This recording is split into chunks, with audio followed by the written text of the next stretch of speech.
विजय आम टूरिस्ट जैसा नहीं था। उसे बस जगह नहीं, तजुर्बे चाहिए थे। वो कहानियों के पीछे भागता था जो हवा में गूंजती थी, कहानियां जो पत्थरों पे लिखी हुई थी। खजुराहो अपने कामुक मूर्तियों और पवित्र आभा मंडल के साथ उसे बुला रहा था।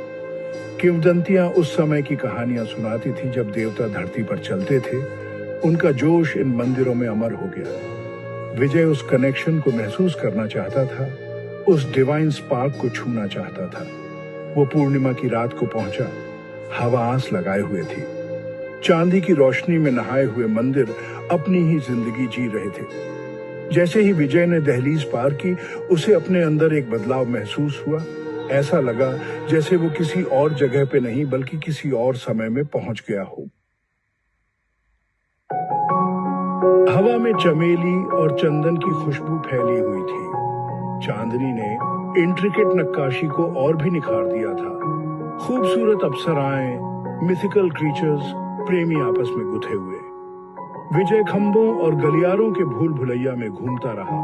हर मोड़ पर एक नया अजूबा दिखाई देता था।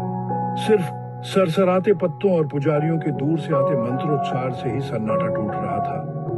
वो खुद को मेन कॉम्प्लेक्स से दूर एक छोटे से मंदिर की ओर खींचता हुआ पाया। यह अप्सरा, जो कि एक खूबसूरत डांसर थी, को समर्पित था। उसकी इमेज इतनी खूबसूरती से उकेरी गई थी कि वो सांस लेती हुई लग रही थी। चांदनी ने उसे एक अलौकिक चमक में नहलाया हुआ था। उसके होंठ एक कोमल मुस्कान में घुमावदार थे। विजय उस देवी के सामने मंत्रमुग्ध होकर बैठ गया। हकीकत और कल्पना के बीच की सीमाएं धुंधली पड़ गईं। हवा में शिमर होने लगी। उसने पलकें झपकाईं और असंभव हो गया।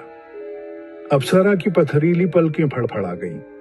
उसकी आंखें, जो कभी बेजान थीं, अब एक अलौकिक रोशनी से चमक रही थीं। जैसे ही वो हिली, हवा में ऊर्जा की क्रैकलिंग होने लगी।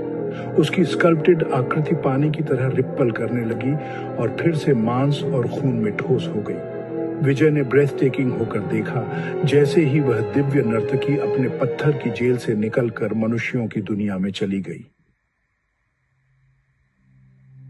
सेक्शन 4, देवी का नृत्य।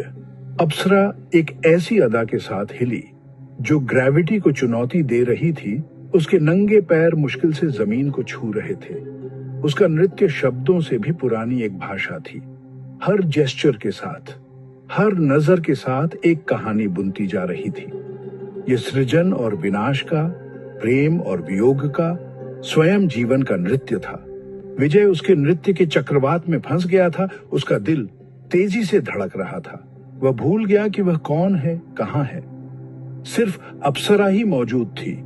उसकी हरकतें भावनाओं का एक ताना बाना बुन रही थीं, जो उसकी आत्मा में गहराई तक गूंज रही थीं। सेक्शन 5, समय से परे एक प्रेम। जैसे ही नृत्य अपने चरम पर पहुंचा, अप्सरा की नजर विजय से मिली। उस क्षण समय रुक गया। उसने उसकी आंखों में खुद का अक्स देखा, एक ऐसी लालसा जो कई जन्मों से चली आ रही थी। यह अपनी दूसरी आत्मा के लिए आत्मा की लालसा थी। प्रेम की एक ऐसी कहानी जो ब्रह्मांड के ताने बाने में लिखी गई थी।